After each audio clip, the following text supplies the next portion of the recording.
오늘 우리에게 주신 생명의 말씀은 누가복음 8장 22절에서 25절의 말씀이 되겠습니다.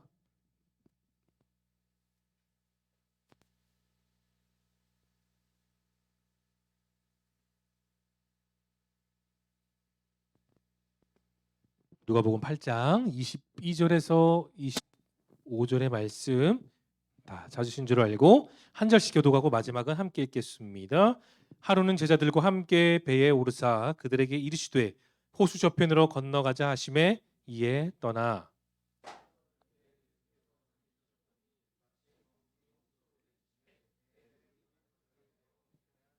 제자들이 나와 깨어 이르되 주여 주여 우리가 죽겠나이다 한데 예수께서 잠을 깨사 바람과 물결을 꾸짖으시니 이에 그쳐 잔잔하여지더라. 함께 읽겠습니다. 제자들에게 이르시되 너희 믿음이 어디 있느냐 하시니 그들이 두려워하고 놀랍게 여겨 서로 말하되 그가 누구에게 바람과 물을 명하여 순종하는가 하더라. 아멘. 우리 지난 시간에 이어 누가복음 8장 말씀을 위에 두고 함께 은혜의 말씀을 나누기를 소망합니다. 예전에 한 잡지책을 본 적이 있어요. 라이프라는 잡지책을 본 적이 있는데 삶의 의미는 무엇인가라는 아주 심오한 제목의 타이틀이 있는 잡지를 본 적이 있어요. 근데 그 기사를 위해서 전 세계에 정말로 유명한 뭐 BBC든 ABC든 유명한 기자들이 세상 곳곳에 나가서 파견된 적이 있어요. 그래서 그 사진 작가들은 그런 거 사진 찍었어요. 철학자나 또는 유명한 정치인들 뿐만이 아니라 어린아이, 택시기사 이러든지 들은 정말 수많은 사람들을 만나 그들의 삶의 모습을 담았던 그 잡지가 있었습니다. 그런데 그 가운데서 가장 인상 깊었던 내용이 그거였어요. 그림 하나 넘겨볼까요? 네, 자 지금 어떤 모습이죠? 등대가 파도에 묻힐 것 같아요? 아니면 평범한 모습이에요? 네, 그런 모습입니다. 저게 바로 프랑스의 브리타니 해안에 있는 등대인데 그림을 찾는 게 너무 힘들었어요. 근데 겨우 찾았는데 제 그림을 보면 여러분 대서양에서 불어오는 사나운 파도가 아주 작은 벽돌로 이루어진 등대를 집어삼킬 듯한 모습이 찍힌 사진입니다. 그런데 가운데를 잘 보세요. 저기 밑에 보면 아주 희미하게 사람 한 명이 서 있어요. 근데 호주머니에 손을 넣고 파도를 쳐다보고 있습니다. 근데 저 사진을 분석한 분석학자에 의하면 그 사진에 있는 등대지기라고 해요. 그 등대지기가 오는 파도에 두려워하는 것이 아니라 그 파도를 보고 도전하는 듯한 모습을 갖고 있었다는 그런 그림의 사진의 해석이 있었습니다.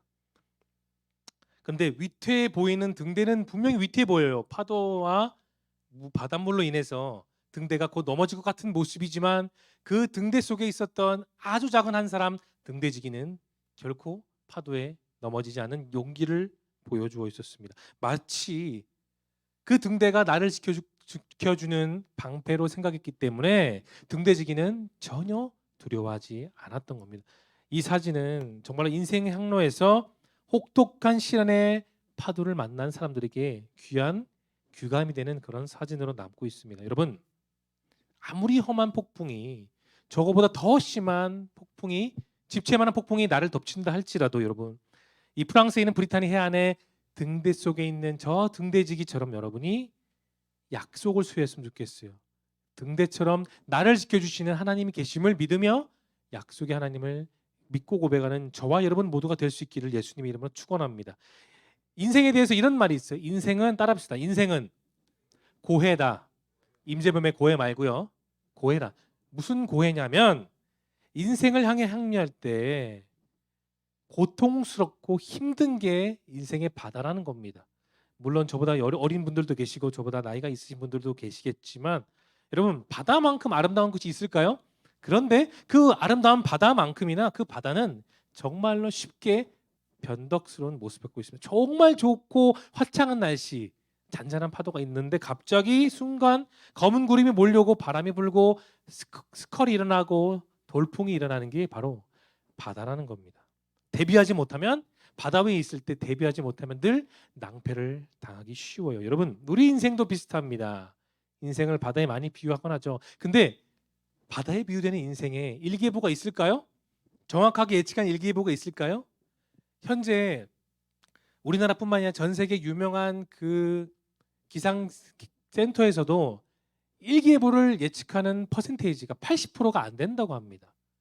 그만큼 예측이 힘들어요. 그런데 저와 여러분의 인생 일기예보는 도저히 예측할 수가 없습니다. 바다처럼 우리 인생은 정말 변화무쌍하죠. 우리 인생 그러면 좋잖아요. 늘 순풍을 타고 잔잔한 파도가 일어나며 평화롭게 항해하고 싶은 게 저와 여러분의 속마음이에요. 뭐 그렇지 않습니까? 늘 평안하면 좋고 늘 주변 사람들과 잘 지내면 좋고 내가 하고 있는 학교라든지 또는 직장일들 잘하고 그렇게 살고 싶은 게 저와 여러분의 소소한 소확행 같은 마음이죠. 그런데 때로는 우리가 예측 못하는 광풍이 저와 여러분의 인생이 분다는 겁니다. 그래서 우리 삶에는 눈물이 있고요. 우리 삶에는 답답함이 있고요. 우리 삶에는 짜증이 있고요. 또 우리 삶에 어려움이 있다는 겁니다. 바로 그 광풍 때문이에요. 인생의 광풍은 항해가 서툰 사람에게만 있지 않아요. 여러분 그거 압니까? 건강한 사람도 갑자기 질병이 올 수 있고요. 정말 유능한 기업가도 순식간에 쫄딱 망할 쪽박을 찰 수도 있다라는 겁니다. 좋은 직장과 그 속에 좋은 환경 가운데 있으면 다 잘 될 것 같고 좋은 사람만 다 있으면 그래 우리는 잘할 수 있어 우리는 늘 긍정적인 일만 올 거야 생각할 수 있는데 전혀 내가 생각하지 못한 상황 가운데서도 우리는 좌절을 겪기도 하고요. 어려움을 겪기도 하고요. 여러분이 눈물을 흘릴 수도 있다는 겁니다. 그게 인생의 바닷속에 우리의 삶이에요. 아무리 믿음이 좋은 크리스천이라 할지라도 누구나 예외 없이 다 시험을 만나요. 누구나 예외 없이 마음 상처 당하고요. 누구나 예외 없이 눈물을 흘리고 어려움은 어느 누구나 목사인 저도 당하고요. 평신도인 여러분도 똑같이 시험을 다 당하고 있습니다. 여러분, 이런 우리의 인생에서 내 삶을 위협하는 미친 광풍을 극복하고 어떻게 하면 우리 인생의 목적지까지 내 인생의 배가 파손되지 않고 잘 갈 수 있을까요? 어떻게 하면 할 수 있을까요? 요령이 있을까요? 여러분 꿀팁이 있을까요? 유행이 있겠습니까? 정답은 없습니다. 한 가지뿐이 무엇일까요? 내가 여러분이 그리고 우리의 믿음의 공동체가 예수님과 동행하면 됩니다. 답은 하나입니다. 내 스스로의 능력으로 내 인생을 살 수 있을까? 너 절대 살 수 없어요. 그러나 내가 약할 때 나를 강하게 만드시는 예수님이 나와 함께 하시면 그 예수님과 내가 매일매일 동행하며 살면 우리의 인생의 광풍은 쥐죽은 듯이 사라지게 됩니다. 여러분 중요한 거 잘 들으세요. 동행할 때 나가 아니에요. 선택사항이 아니라 동행할 때만이에요. 단 한 가지의 답입니다. 사랑하는 청년 여러분, 저는 분명히 말했습니다. 예수님과 동행할 때만이라는 거요. 선택사항이 아니고 필수입니다. 오늘 본문은 짧은 22절에서 25절의 말씀이에요. 그런데 딱 이 말씀을 보면 여러분 이 말을 떠오를 거예요. 왜 그런 단어? 굳이 그런 단어가 떠올리는 본문이에요. 자, 오늘 우리가 읽은 말씀의 현장을 한번 들어가 보겠습니다. 예수님은 제자들과 함께 사역을 마치셨어요. 그리고 바다 건너편 게네사렛 거라사라는 동네로 가셔야 되겠습니다. 그런데 예수님을 포함해서 배를 타고 있었던 사람들은 다 어디 있었냐? 갈릴리 바다 초입에 있었어요. 바로 갈릴리 바다 초입. 그래서 반대편으로 가기 위해서는 배를 타고 갈릴리 바다 한가운데를 지나가야 됐습니다. 이 갈릴리 호수는 예루살렘이 여기 있어요. 북쪽으로 100km 떨어져 있는 그곳이에요. 그리고 이 갈릴리 호수에는 바로 마주치고 있는 고원이 있는데 골란이라는 고원이 있어요. 그래서 이 호수와 고원 사이에 1.2km나 되는 급경사가 있어요. 근데 이 급경사가 있는 지역에는 항상 돌풍이 일어나고 광풍이 일어나는 그 지역이 바로 갈릴리 호수 안에 있다는 겁니다. 일어나는 파도의 높이는 보통 2m 정도 돼요. 서장훈 키 정도 되는 2m인데 조금 높다 싶으면 5m에서 6m나 되는 큰 파도가 일어나는 곳이 갈릴리 호수고 공교롭게도 이곳을 지나야 되는 게 누구냐? 예수님과 12제자였다는 거예요. 예수님이 바다를 건너가는 이 당시도 똑같은 상황이 연출되었습니다. 지금 예수님과 제자들은 가버나움이라는 도시에서 거라사란 지역으로 가기 위해 배를 띄웠습니다. 자, 22절의 본문을 열어볼까요? 22절을 읽어보겠습니다. 시작.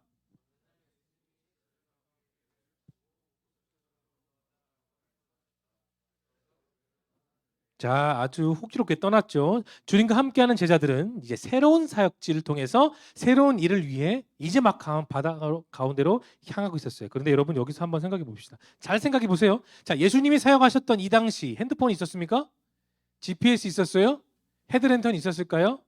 아무것도 없었어요. 있는 거라곤 겨우 바로 그 주변만 밝힐 수 있는 호롱불 같은 그런 횃불 하나가 전부였습니다. 그런데 그것도 그 역할을 다 하지 못했던 상황이에요. 그런데 배가 이제 가버나움 항구를 떠난 지 얼마 안 되었을 때 일이 생기고 말았죠. 자, 23절의 본문을 열어볼까요?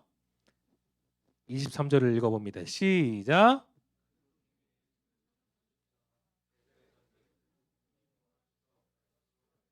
자, 가는 도중에 갑자기 난데없이 폭풍이 나타나게 되었습니다. 그런데 여러분, 그 폭풍이 지금 어떻게 내린다고 성경은 말하고 있어요? 노란 글씨 다시 한번 읽어볼까요? 시작. 휘몰아친다. 개역 개정에는 내리쳤다고 나와 있습니다. 자, 여러분 여기서도 관광 목적으로 배를 타본 친구들도 있을 겁니다. 배를 탄. 그런데 예수님과 제자들이 타고 가는 배는 자, 오늘날의 배처럼 튼튼할까요? 물에 잘 견딜 수 있을 만큼 저항력이 있을까요? 아니었어요. 사람이 손으로 깎아 만든 나무로 만든 배였습니다. 여러분, 예수님과 제자들이 인생의 폭포를 직접 만난 것처럼 우리 역시 그 인생의 바다를 내다보면 내가 아무리 교회를 다닌다고 할지라도 예수님을 믿는 그분의 제자, 그분의 자녀, 그분의 사랑하는 사람들이라고 할지라도 오늘 본문처럼 위기를 맞았습니다. 예수님도 12제자도 똑같은 상황에서 같이 지금 위기 속에 있어요. 그게 현실입니다, 여러분. 부정할 수 없지만 반드시 만나게 되는 불청객입니다. 목사든 직분자이든 여러분처럼 평신도이든 다 마찬가지예요. 이런 휘몰아치는 폭풍이 우리 인생에 마구마구 흔들고 들이치는 상황 가운데 저와 여러분이 무슨 일을 할 수 있겠습니까? 나는 과연 이 상황에서 가장 먼저 무엇을 떠올리고 어떻게 할 수 있을까요? 여러분, 만사가 형통하다. 다시 말해서 모든 일이 잘 되는 그런 크리스찬들도 더러 있어요. 신앙생활도 아주 잘하고 교회 안에서뿐만이 아니라 교회 밖에서도 봐도 아우 저 친구 정말 멋있고 멋지다. 그런 사람이 있다는 겁니다. 누가 보면 정말로 불월처럼 하는 일이 다 잘 되고 정말 멋진 그런 크리스찬들도 우리 주변엔 얼마든지 있습니다. 그들을 보면 무슨 일인지 척척 잘 풀리고 사람들과의 관계도 다 좋고 아주 잘 사는 것 같이 보여. 그러나 그 반대를 한번 생각해 볼까요? 제대로 하나 되지 않는 그런 크리스천들도 있다는 겁니다. 그들은 언제든지 쪼들려요. 건강상의 문제도 있죠. 직장에서도 좌절감을 맛봅니다. 그들의 삶은 언제나 위기의 롤러코스터를 타는 것처럼 늘 그렇게 급박해 보여. 지금 말씀 속의 제자들도 정말로 미칠 지경에 다다른 상황 속이죠. 그런데 그들은 혼자 있었습니까? 제자들만 있었을까요? 아니요. 성경에 나와 있는데 마가복음 보면 예수님은 배 뒤에 뒤편에서 베개를 베고 주무십니다. 자, 24절의 본문을 열어보겠습니다. 24절을 열어보시고 여러분이 읽어볼게요. 시작.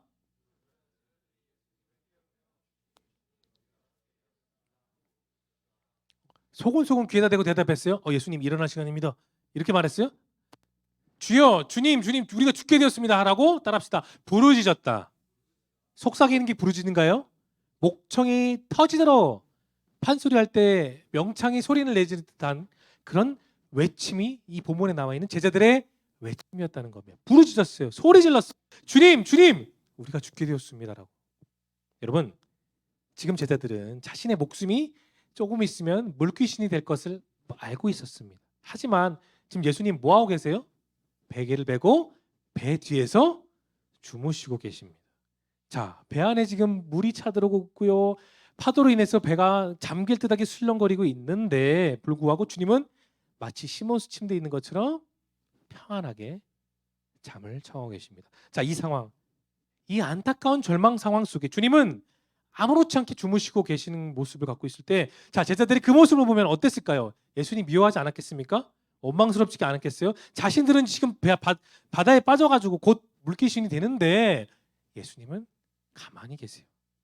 기분이 좋을까요? 원망이 들기도 하고 왜 주님은 안 도와주시고 주무시기만 하지? 당연히 짜증이 나는 게 현실이에요.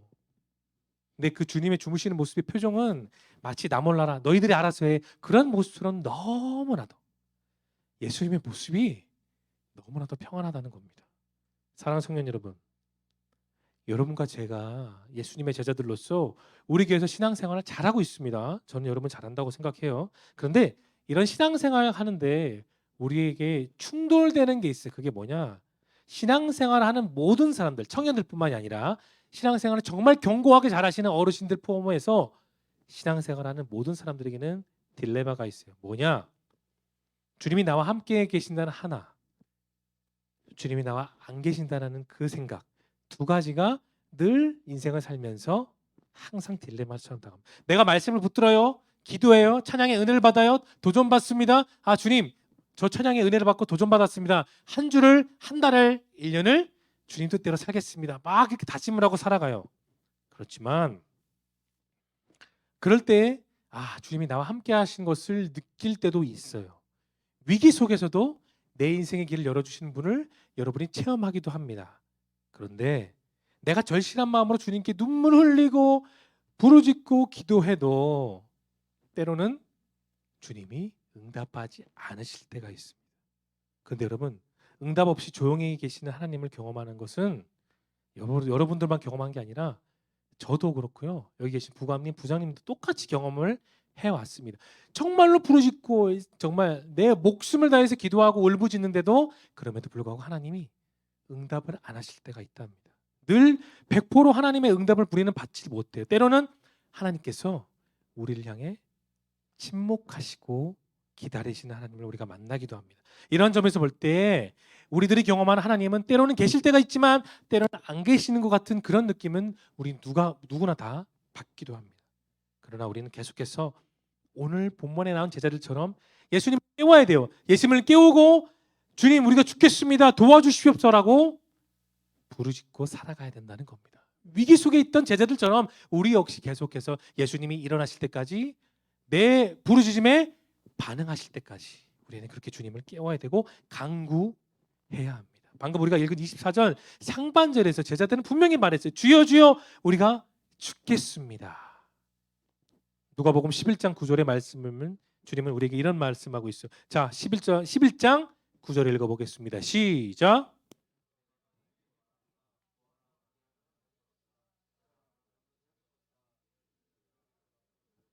마태복음 7장 7절에도 똑같은 말씀이 나와요. 우리는 어릴 때 이 말씀 많이 읽었죠. 구하면 받을 것이다. 찾으면 찾을 것이야. 문을 두드리라 그러면 열릴 것이다. 우리는 많이 암송하기도 하고 어릴 때 읽었어요. 여러분 근데 이 말씀에는 깊은 뜻이 있어요. 그게 뭐냐? 너희가 구하고 찾고 문을 두드려서 그것이 응답받을 때까지 계속해서 구하고 계속해서 찾고 계속해서 문을 두드리라는 겁니다. 한두 번 해서 안 된다고 망설이거나 예수님을 등 돌리는 것이 아니라 우리에게 응답이 올 때까지 확실한 마음의 응답이 내 마음에 있을 때까지 지속적으로 여러분 구하고 찾고 문을 두드리라고 주님께서 그렇게 말씀하신 겁니다. 안타까운 마음으로 절실한 마음으로 여러분 기도하되 한두 번 했다고 1, 2년 했을 때도 여전히 응답이 없으시다고 하나님은 나를 사랑하지 않으시라고 그렇게 단정짓는 것이 아니라 여러분 지속적으로 간구해야 합니다. 마치 주무시고 계시는 주님을 내가 스스로 깨우고 계속해서 그분의 도우심을 여러분 저뿐만이 아니라 여러분들도 여러분의 인생 가운데 삶의 현장 가운데 직장 가운데서 여러분은 계속해서 그렇게 주님을 깨우고 주님을 부르짖기를 소망합니다. 이것이 기도예요, 여러분. 여러분의 삶 속에 있는 다양한 기도 제목을 정말로 절박한 마음으로 계속해서 구할 수 있는 그런 여러분과 제가 될 수 있기를 예수님의 이름으로 축원합니다. 제자들의 안타까운 간구에 주님이 드디어 기지개를 펴고 일어나셨네요. 더 이상 주무시지 않으시고 24절 하반절에서 주님 이렇게 말씀하셨습니다. 자, 24절의 본문을 열어볼까요? 자, 24절의 본문을 여러분의 목소리 읽어봅니다. 시작.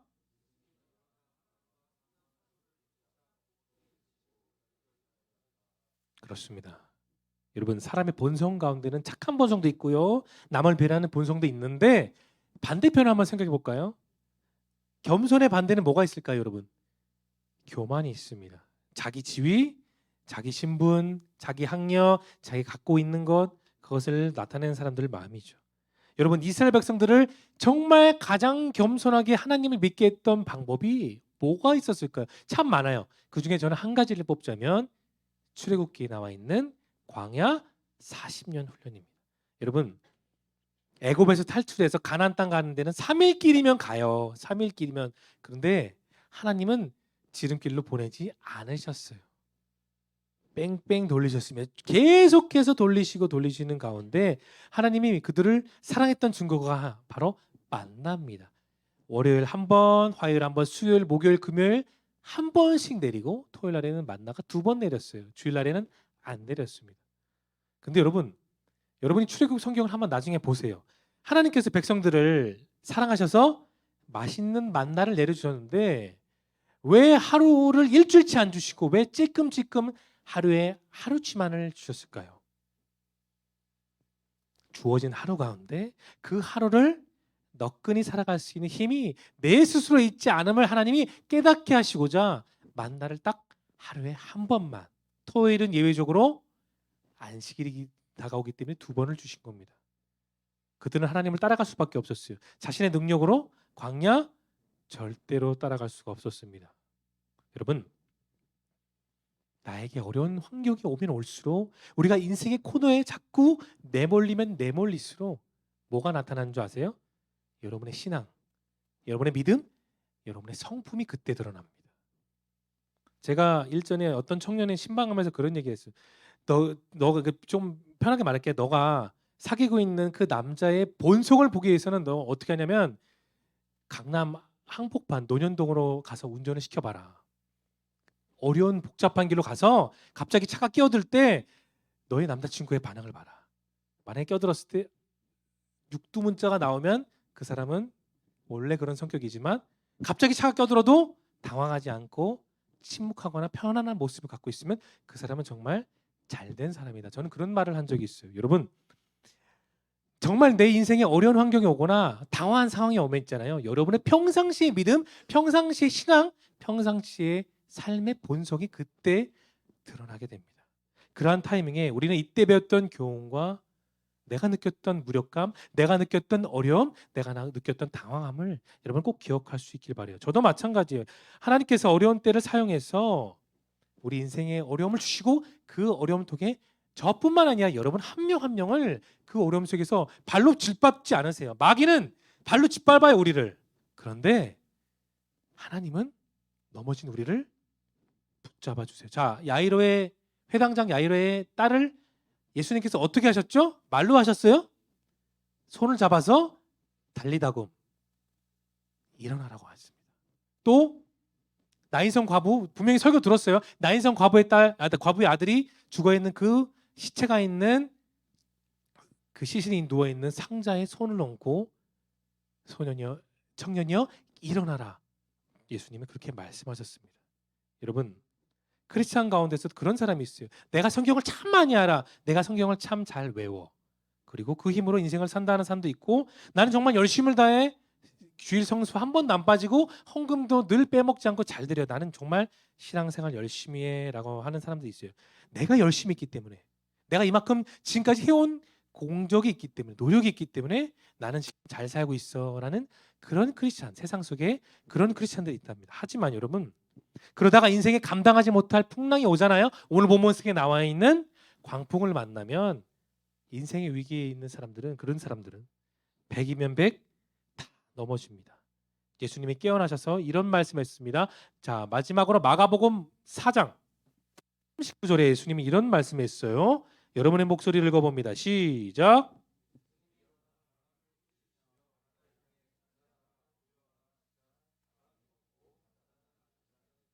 자, 오늘 말씀에 등장했던 배 위에 있던 제자들 대부분은 뭐 하는 사람이었어요? 어부였습니다. 자, 그들이 평생 물고기를 낚고 먹고 자고 지냈던 곳이 갈릴리 바다예요. 그러면 한번 생각해 보세요. 예수님이 갈릴리 바다를 잘 알까요? 베드로를 포함해서 대다수의 제자들이 바다를 더 잘 알까요? 상식적으로 봤을 때는 제자들이 잔뼈가 굵고요. 바다가 어떤 상황인지 더 잘 압니다. 그런데 예수님께서 일어나시자마자 한마디만 했어요. 파도야 잠잠해라 말씀했을 때 갑자기 광풍이 사라지고 날씨가 맑아지고 바다는 잔잔해졌습니다. 그런데 25절에서 제가 읽어드릴게요. 25절에 제자들이 정말 황당한 얘기를 이런 말을 해요. 그때 예수님이 제자들에게 너희 믿음이 어디 있냐를 하고 물으시자 잘 들어보세요. 그들은 두려워하고 놀라며 도대체 이분이 누구신데 바람과 물을 명령해도 복종하는가. 자, 여러분 24절에서 제자들이 예수님께 뭐라 말했죠? 따라 보겠습니다. 주님, 주님. 그렇게 말을 했던 제자들이 25절에 넘어와서 이분 누구세요? 왜 파도와 광풍이 그에게 복종했을까? 제자들은 약간 정신이 나갔던 겁니다. 이분이 누구신데 아까는 주님 주님이라고 자신의 주라고 고백했던 제자들이 지금은 누구십니까? 라고 말했던 겁니다. 여러분 우리의 삶에 두려움이 쌓일 때 어려움 앞에서 내가 무능함을 느낄 때마다 주님을 떠올리십시오. 내 믿음이 어디 있느냐 말할 때 여러분 솔직하게 고백할 수 있기를 바랍니다. 주님, 저는 연약합니다. 부족합니다. 믿음이 너무 적습니다. 그러나 이런 저를 사랑하시는 그 주님을 보길 원합니다. 주님 도와주세요라는 고백이 여러분과 저에게 고백이 될 수 있기를 바랍니다. 그래서 그 지속되는 고백, 믿음의 고백으로 새로운 한 주를 주님 의지하며 나아갈 수 있기를 예수님의 이름으로 축원합니다. 기도하겠습니다. 사랑의 주님, 저희는 너무나도 연약합니다. 오늘 말씀에 나와 있던 제자들은 그들의 인생에 힘겨움과 광풍이 몰려왔을 때 예수님을 부르짖고 주님 주님이라고 우리가 죽겠습니다 라고 부르짖었던 그들이 광풍이 사라지고 바다가 잠잠해지자 정말로 이상한 말을 했습니다. 저분이 누구시기에 파도와 광풍이 잠잠해지고 순종해졌는가? 어쩌면 우리 인생과 같다고 생각합니다. 때로는 정말 열심을 다하지만 때로는 내가 예기치 못한 어려움을 맞이할 때 그 어려움에 인해서 마음을 둥돌릴 때 있습니다. 그러나 주님, 우리의 연약함을 붙잡아 주셔서 약한 나를 강하게 이끄시는 그 주님과 동행할 수 있도록 역사해 주시옵소서. 예수님의 이름으로 기도드립니다. 아멘. 예수